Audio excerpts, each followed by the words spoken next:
Selamat datang di channel kami, di mana kisah-kisah horor nyata dan legenda urban bertemu untuk menciptakan ketakutan yang tak terlupakan. Pada malam yang mencekam ini, kami akan membawa Anda ke dalam kisah gelap tentang seseorang yang berani bersekutu dengan iblis demi mencapai keinginannya. Kisah ini penuh dengan misteri, ketakutan, dan penyesalan. Duduklah dengan nyaman, matikan lampu, dan siapkan diri Anda untuk merasakan kengerian yang akan kami sajikan. Di sebuah desa terpencil, hiduplah seorang pria bernama Budi. Budi dikenal sebagai pria yang ambisius namun selalu sial dalam hidupnya. Setiap usaha yang dia mulai, selalu berakhir dengan kegagalan. Frustrasi dengan nasibnya, Budi mulai mencari cara alternatif untuk mencapai kesuksesan. Suatu malam, ketika Budi sedang berjalan di hutan dekat desanya, dia mendengar bisikan aneh. Bisikan itu membawanya ke sebuah pohon tua yang menjulang tinggi di tengah hutan. Di bawah cahaya bulan purnama, Budi melihat sesosok bayangan yang misterius. Bayangan itu mengaku sebagai iblis yang bisa memberinya segala yang dia inginkan, dengan satu syarat, jiwa Budi sebagai bayarannya. Setelah pertemuan itu, Budi tak bisa tidur semalaman. Pikirannya dipenuhi dengan tawaran iblis yang begitu menggiurkan namun juga menakutkan.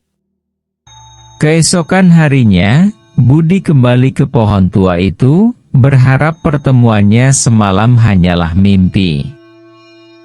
Namun, ketika dia tiba di sana, bayangan misterius itu muncul lagi.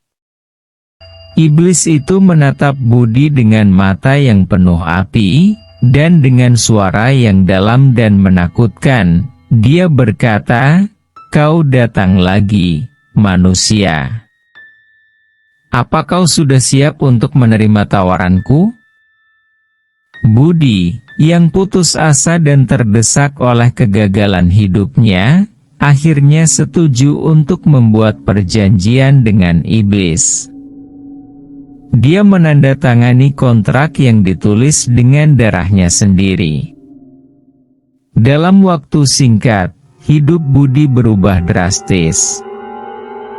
Dia tiba-tiba mendapat keberuntungan besar. Usaha yang dulunya selalu gagal, kini mulai sukses besar. Kekayaan dan kemakmuran datang bertubi-tubi. Namun, di balik semua keberhasilan itu, ada harga yang harus dibayar. Setiap malam, Budi mulai mengalami mimpi buruk yang mengerikan. Dia melihat bayangan-bayangan gelap yang mengejarnya, mendengar suara-suara aneh yang memanggil namanya, dan merasakan kehadiran iblis yang selalu mengintainya. Meskipun begitu, Budi berusaha mengabaikan semua itu, fokus pada kesuksesan yang telah diraihnya. Namun, semakin lama, mimpi buruk itu semakin nyata. Suatu malam, Budi terbangun dan menemukan jejak kaki yang terbakar di lantai kamarnya. Dia mulai merasa ketakutan, namun dia tahu bahwa tidak ada jalan kembali. Perjanjian sudah dibuat, dan dia harus menanggung semua konsekuensinya. Kesuksesan Budi terus berlanjut. Dia menjadi salah satu orang terkaya di desanya, bahkan terkenal di luar desa. Namun, di balik semua kekayaan dan kemewahan itu, Budi mulai merasakan kehampaan yang tak bisa dijelaskan. Dia mulai kehilangan teman-temannya, keluarganya menjauh, dan dia merasa semakin terisolasi. Orang-orang di sekitarnya mulai memperhatikan perubahan pada diri Budi. Dia sering berbicara sendiri, tertawa tanpa sebab, dan matanya terlihat kosong. Mereka mulai menghindarinya, berbisik-bisik bahwa Budi telah bersekutu dengan kekuatan gelap. Pada suatu hari, saat Budi sedang menikmati kekayaannya, dia mendengar suara iblis itu lagi. "Kau menikmati hidupmu, Budi? Jangan lupa, waktumu hampir habis." Suara itu membuat Budi tersadar akan konsekuensi dari perjanjiannya. Dia mulai merasa takut dan menyesal, namun tidak tahu apa yang harus dilakukan. Semakin hari, Budi merasa hidupnya semakin tak terkendali. Kejadian-kejadian aneh dan mengerikan terus menghantuinya. Bayangan iblis itu selalu muncul di setiap sudut gelap rumahnya, menertawakannya dengan suara yang menakutkan. Budi merasa terjebak dalam mimpi buruk yang tak berujung. Dia mulai mencari cara untuk membatalkan perjanjian itu.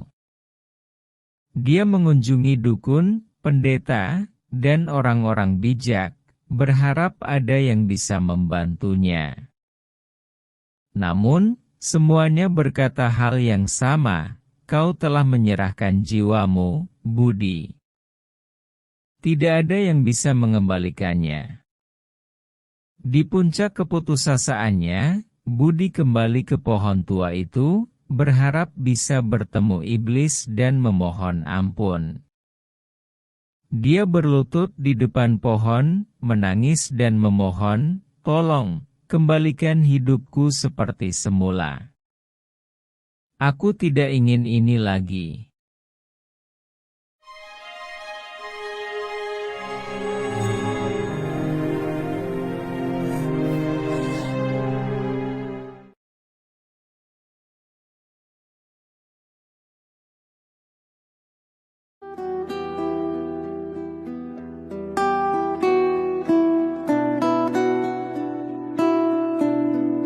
Dan begitulah akhir dari kisah Budi, seseorang yang berani bersekutu dengan iblis demi kesuksesan, namun akhirnya membayar harga yang tak terbayangkan. Dari cerita ini, kita belajar bahwa tidak ada jalan pintas menuju kesuksesan yang sejati. Harga yang harus dibayar bisa jadi terlalu mahal dan membawa kita ke dalam kegelapan yang abadi. Terima kasih telah mendengarkan cerita horor kami malam ini. Jangan lupa untuk like, subscribe, dan nyalakan notifikasi untuk kisah-kisah seram lainnya.